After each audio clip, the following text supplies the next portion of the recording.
अस्सलामुअलैकुम एवरीवन, कैसे हैं आप सब। उम्मीद करती हूँ आप सब ठीक होंगे, खैरियत से होंगे। मैं भी ठीक हूँ, बोले तो ठीक हूँ। आप सुन रहे हैं मेरी न्यू स्टोरी जिसका नाम है मोहब्बत से इनकार किया। मोहब्बत से इनकार किया, जहाँ से शुरू करेंगे। ये छोटी सी स्टोरी होगी, ज़्यादा लॉन्ग नहीं होगी। पहले से बताती हूँ, छोटी सी लव स्टोरी होगी, ज़्यादा लॉन्ग नहीं होगी, जैसे शायद आप लोगों को पसंद आए। चलिए चलते स्टोरी की तरफ। जहाँ पर एक खूबसूरत ऑफिस, उस ऑफिस में एक मीटिंग रूम में एक लड़की बैठी थी। ऑफिस सूट में बैठी थी, मतलब ऐसे बहुत खूबसूरत थी। वो काम कर रही थी, कुछ चीज़ें समझा रही थी अपने ऑफिस टीम को। वो कुछ बातें कर रही थी, तब वहाँ से एक कॉल आता है उसके मोबाइल पर। वो कॉल को 2 बार डिस्कनेक्ट कर लेती, क्योंकि ये मीटिंग उसके लिए इम्पोर्टेंट थी। वो इस मीटिंग को बहुत अच्छी तरह कर रही थी। तो दोबारा से जब वो कॉल को मतलब काट देती, तब इमरजेंसी में उसके रूम के बाहर नॉक नॉक होती है। जब रूम के बाहर नॉक होती है तो वहाँ पर एक लड़की खड़ी थी। तो अपना फ़ोन उनकी तरफ बढ़ाती है, तो उसकी तरफ घूर के देखकर फ़ोन उठाते, कहते हेलो। तो वहाँ से एक आवाज़ आती है, मैं तुम्हें कब से कॉल लगा रहा, तुम कॉल नहीं उठा रही हो। डैड, मैं एक मीटिंग में हूँ, एक मीटिंग कर रही हूँ मैं। अच्छा सुनो, आज तुम्हारे अंकल डिसूजा आने वाले हैं अपनी बेटी के साथ। ओह, अच्छी बात है। कब तक आएंगे? आज दोपहर तक आ ही जाएंगे।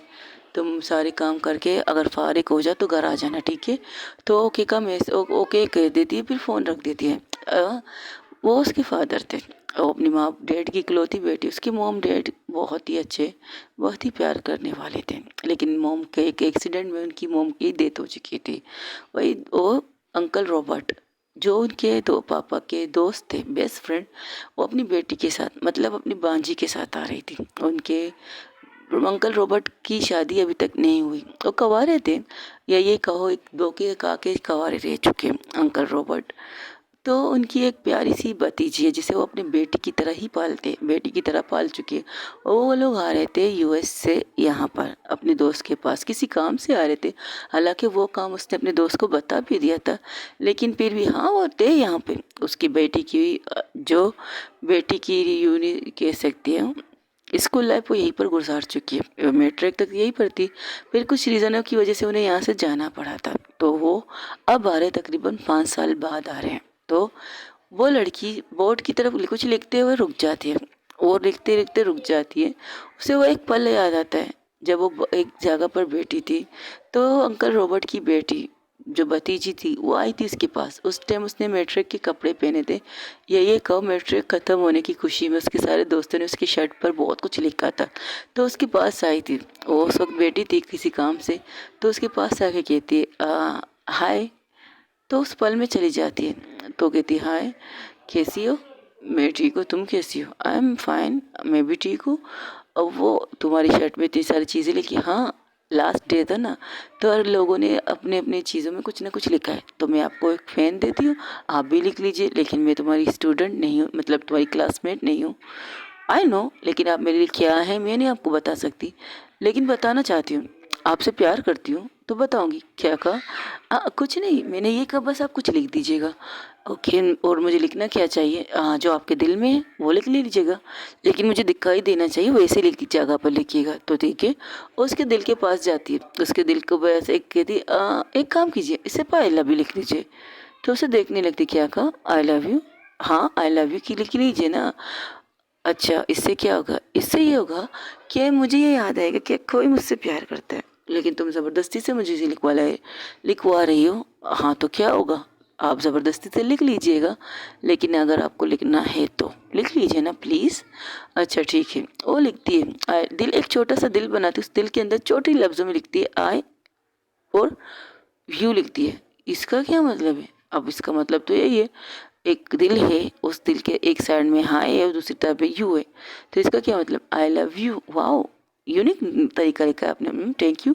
वहीं पर बैठी थी, तब उसकी एक और लड़की की एंट्री होती है, जो उसके पास आती है और उससे कुछ बातें करने लगती है। तो बातें करते करते वो लड़की वहाँ से चली जाती है। उस लड़की के जाने के पास फिर से उस टेबल के पास आती है, कहती तुम रो क्यों रही हो? क्या हुआ है? वो उसकी तरफ देखकर उसे इग्नोर करके वहाँ से जाने लगती है। वो बाहर निकल आती है, बाहर रोड पर आती है। तो यहाँ वहीं देखती है अपनी गाड़ी में बैठ कर, वो गाड़ी तेज चलाती है।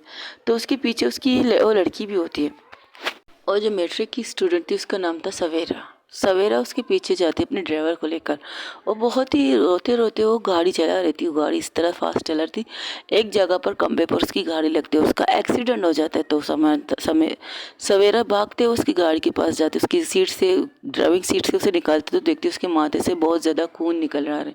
और खून देखकर उसे बहुत डर लगता है, उसे आवाज़ देने लगती है, उसे पुकारने लगती है, लेकिन उसकी आंखें बंद हो रही थी। वो कहती है तुम्हें कुछ नहीं होगा, मैं हूँ ना, तुम मैं हूँ ना तुम्हारे पास, मैं प्यार करती हूँ, मैं प्यार करती हूँ। वो पैनिक होने लगती है तो ड्राइवर से संभाल कर उसे एक साइड में करता है। तो वो उस लड़की को लेकर हॉस्पिटल पहुँचता है। वो हॉस्पिटल में उनसे इमरजेंसी में एडमिट किया जाता है। जब वहाँ उसके डैड को कॉल करके ड्राइवर बुलाते तो उसके डैड भागते हुए आते तो वो पूछते सवेरा से क्या हुआ था। तो सवेरा उसे कहते कि इस तरह वो स्कूल से गई थी उनसे मिलने, एक रेस्टोरेंट कॉफ़ी शॉप में वो बैठी थी, किसी का शायद इंतज़ार कर रही थी, वो अपने दोस्तों के साथ वहाँ कॉफ़ी पीने गई थी। तो वो सारी चीज़ें बताते तो वहाँ पर एक लड़की आई थी तो उसके डैड अपने गुस्से में मुट्ठी को कस लेते। तो सिर्फ उसे देखते थे, कहते तुम ठीक हो, मैं अपनी गाड़ी में थी, वो रोक कर जा रही थी तो मैं उन्हें सेफली देख पीछे चल रही थी। ये एक्सीडेंट हो गया, उसे कुछ होगा तो नहीं ना, उन्हें कुछ होगा तो नहीं ना। और रोते हुए पूछे तो कहती नहीं उसे कुछ नहीं होगा बच्चा। अभी वो लोग बात कर रहे थे तब उसके अंकल के फ़ोन में कॉल आने लगता है। तो जब कॉल सुनते तो कहती बेटा आपको जाना होगा।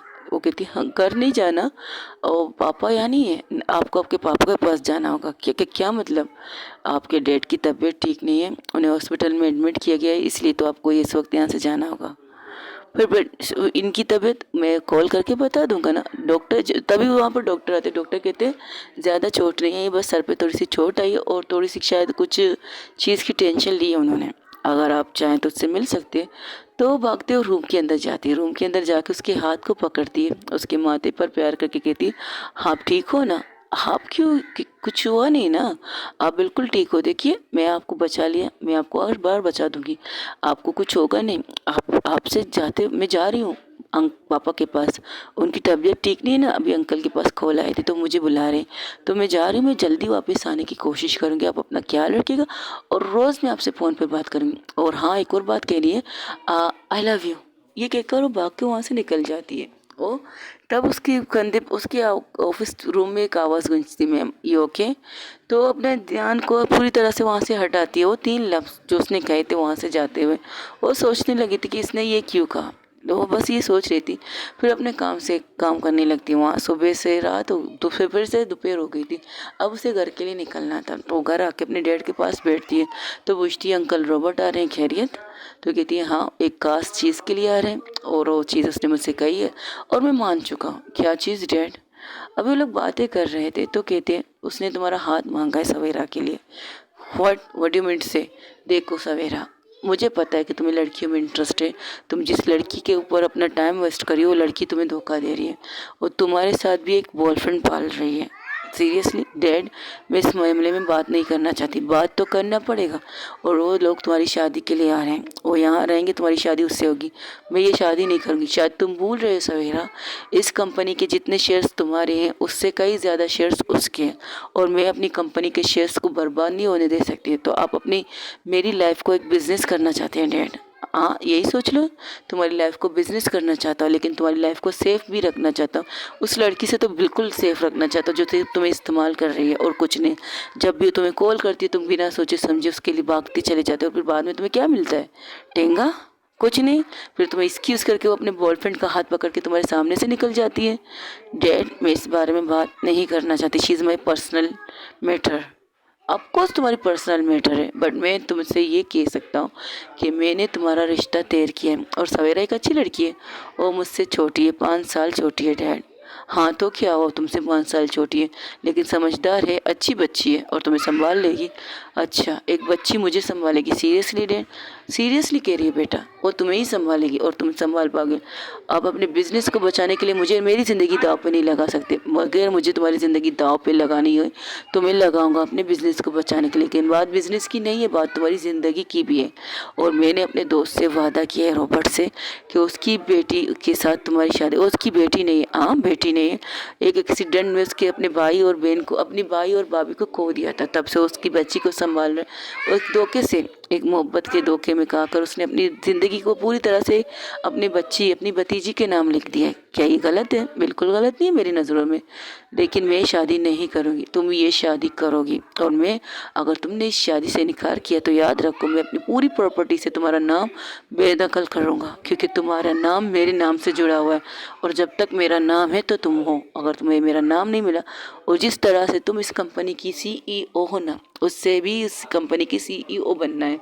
यानी कि तुम्हारे साथ वो काम भी करेगी, तुम उसके, वो तुम्हारे अंडर काम करेगी, तुम उसे काम समझाओगे, काम सिखाओगे, एक एम्प्लॉय की तरह, बॉस की तरह नहीं। जब वो पूरी तरह से ट्रेन होगी तब उसे बॉस की सीट दिया जाएगा, CEO दिया जाएगा, वो अपनी कंपनी की CEO बनेगी। लेकिन तब तक तुम्हारे अंडर वो काम करेगी। मैं ऐसा कुछ नहीं करूँगी डैड। अभी वो लोग बातें कर रहे थे, तब उनके मोबाइल पर कॉल आते, वो मोबाइल का कॉल सुनते वो खड़े हो जाते, खड़े होकर कहते ठीक है मैं आ रहा हूँ। वो कहता क्या हुआ? वो लोग आ चुके हैं, तो वो लोग आने वाले घर पे, और उसका हाथ पकड़ के वहाँ से निकलते हैं। वो कुछ कहना चाहती थी तो कहती इस वक्त कोई भी बकवास नहीं, बस इससे ज़्यादा कुछ नहीं, ये कहकर वो लोग वहाँ से निकल जाते। वहाँ से निकलते तो वो लोग एक हॉस्पिटल में पहुँचते हैं। हॉस्पिटल में जब पहुँचते तो देखते हैं वहाँ पर एक लड़की खड़ी थी, तो कहती सर आप कहाँ है वो दोनों? मैडम की तबीयत ठीक है, उनके सर और हाथों पर चोट आई है, लेकिन वो उसकी तबीयत ठीक नहीं है, वो आपसे मिलना चाहते हैं। तो उसके रूम की तरफ बढ़ते हैं। उसके रूम में जाते ही वो उसके देख के कहते रॉबर्ट क्या हुआ है तुझे? तो उसे देखकर उसके चेहरे पर एक स्माइल आ जाती। कहती यार तुझे देखने के लिए बरसों लगे थे, 5 साल लगे थे तुझे देखने के लिए, तूने तो वहाँ जाकर बरसर करने का इरादा कर लिया। कुछ चीज़ें यहाँ पर थी जिससे भागने के लिए मैं वहाँ पर चला गया था, सुकून से रहने के लिए, लेकिन अपनी बेटी की शक्ल चेहरे की तकलीफ देख नहीं पाया। जो खुशी उसे चाहिए उसे देने के लिए आकर मुझे यहाँ आना पड़ा, और मैं चाहता हूँ कि मेरी ज़िंदगी की तरह उसकी ज़िंदगी ना बने। तुमने अपनी बेटी की हर बात मुझसे शेयर की है, हर चीज़। वो एक लड़की को पसंद करती है, वो एक लड़की उसे लड़की को वो लड़की से धोखा दे रही है, सारी चीज़ें तुमने मुझे बताई, और ये सारी चीज़ें मैंने अपनी बेटी को भी बताई है। पता उसने क्या कहा? तो क्या हुआ? वो उसे धोखा दे रही है, मैं तो नहीं दूंगी ना।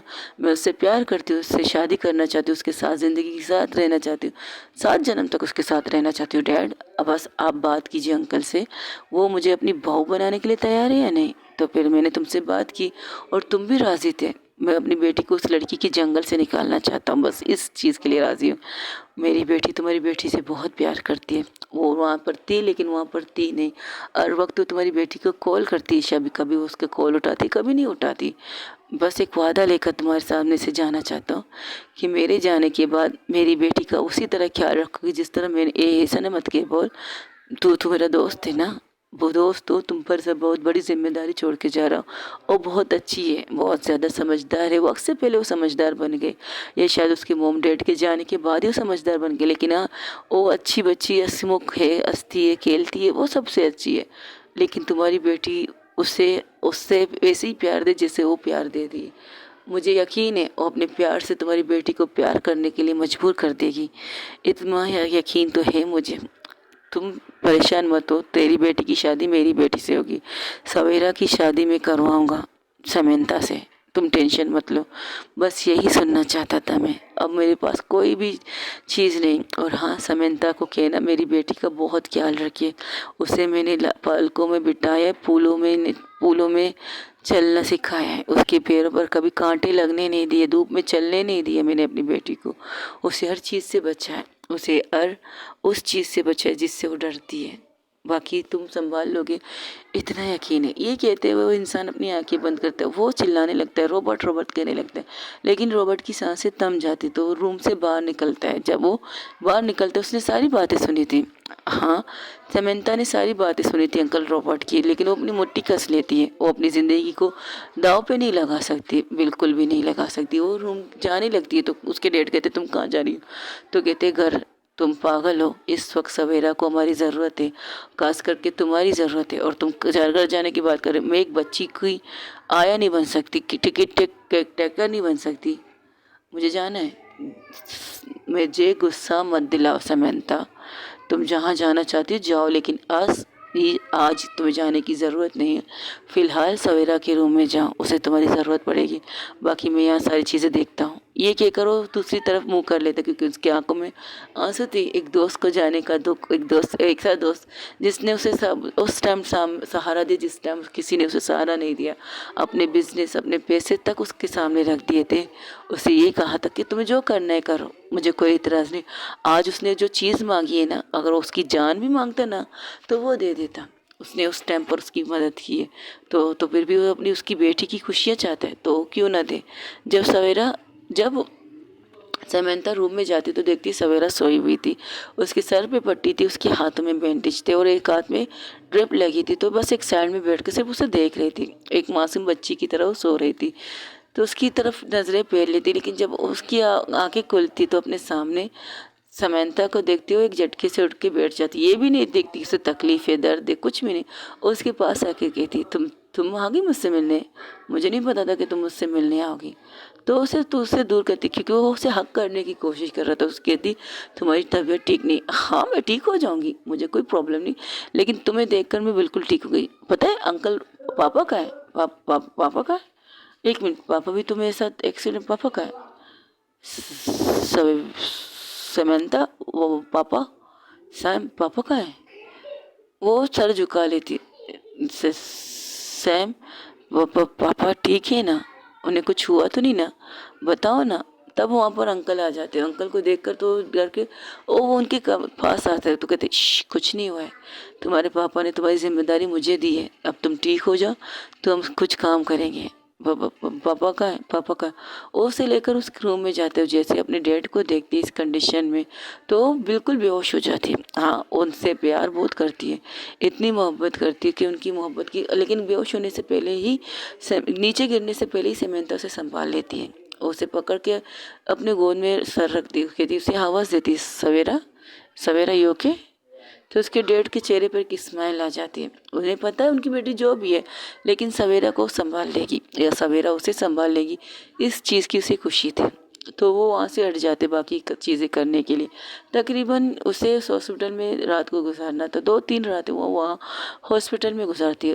बहुत ही मुश्किल से एक रात के लिए राज़ी होती है समंता। जब वो उस बेड पर लेटी थी तो साइड में जाके सो जाती है। तो सोती है, जब बिजली कड़कते, एक बिजली जब बारिश तेज हो रही थी तो सवेरा देखती है, उठ के बैठ जाती है। तो समंता उसके पास आके कहती, तुम ठीक हो। तो कहती, मैं तो ठीक हूँ, आपको डर लगता है बिजली कड़कने से, मुझे डर नहीं लगता। तो उसे घूरने लगती है, तुम्हें ये भी याद है, मुझे वो सारी चीज़ें याद है जो आपके लिए, आपके से ताल्लुक़ रखते हैं, वो सारी चीज़ें याद है। आप मुझसे शादी करने के लिए तैयार है ना। तो कहती, तुम्हारे डैड को गए हुए 3 दिन हुए। हाँ, पापा ने मुझसे कहा था, उन्होंने मुझसे पहले ही कहा था अगर उन्हें कुछ भी हो जाए तो हमारी शादी डिले नहीं होनी चाहिए। मैंने उनसे कहा था, क्यों, आप कहाँ जाएंगे, लेकिन मुझे नहीं पता था वो मुझे छोड़ के चले जाएंगे। और रोने लगती है। तो समंता उसके पास जाके उसे हक कर लेती एक साइड से, लेकिन वो एक साइड से नहीं, पूरी तरह से समंता को हक कर लेती, उसकी पूरी तरह बाहों में घुस के जो रोना स्टार्ट करती है। ये रोना जो पहले दिन से लेकर अब ये रो रही है, 3 दिन हो चुके हैं उसके पापा को गए हुए, 3 दिन हो चुके हैं, सब कुछ सारी चीज़ें हो गई, अब वो रो रही थी। उसके सर को सहला के कहती, तुम ठीक हो, मुझे उनकी बहुत याद आ रही है, आई मिस माई पापा, वो मुझसे बहुत प्यार करते हैं। तुम्हें पता है सैम, वो मुझे अकेले कहीं जाने भी नहीं देते, हर जगह मैं उनके साथ होती हूँ और हमारी बातें आप तुमसे शुरू और तुमसे ख़त्म होती, हर चीज़ में तुम्हारा जिक्र होता है सैम। तुम कहाँ जाती हो, क्या करती हो, क्या खाती हो, सब कुछ। तुम मुझसे बात नहीं करती हो, लेकिन मैं अंकल से तुम्हारे बारे में हर चीज़ की इंफॉर्मेशन निकाल लेती हूँ, हर बात की इंफॉर्मेशन। वो जब ये सुनती तो उसे दूर करने की कोशिश करती है क्योंकि वो इस चीज़ के बारे में बात करना नहीं चाहती है। तो उसे कहती है, तुम्हें पता है मैं किसी से प्यार करती हूँ। हाँ पता है, लेकिन वो आपसे प्यार नहीं करता, इतना पता है। आपका एक साइड लव है तो मेरा भी मेरा भी एक साइड लव है, तो मैं अपने एक साइड लव को आजमाना चाहती हूँ, आपसे प्यार करना चाहती हूँ, आपके साथ रहना चाहती हूँ। आज के लिए इतना हो सके तो मेरे चैनल को लाइक, शेयर, कमेंट, सब्सक्राइब में ज़रूर बताइएगा कि आप लोगों को ये स्टोरी कैसी लगी। अगर आप लोग चाहते हैं ये स्टोरी चलनी चाहिए तो आप लोगों को कमेंट्स में मुझे ज़रूर बताना है कि ये स्टोरी आप लोगों को चाहिए। अपना ढेर सारा ख्याल रखिएगा। अल्लाह हाफिज़, टेक केयर, बाय बाय। दुआओं में याद रखिएगा, दुआओं में ज़रूर याद रखिएगा, कमेंट्स में ज़रूर बताइएगा। अपना ढेर सारा ख्याल रखिए।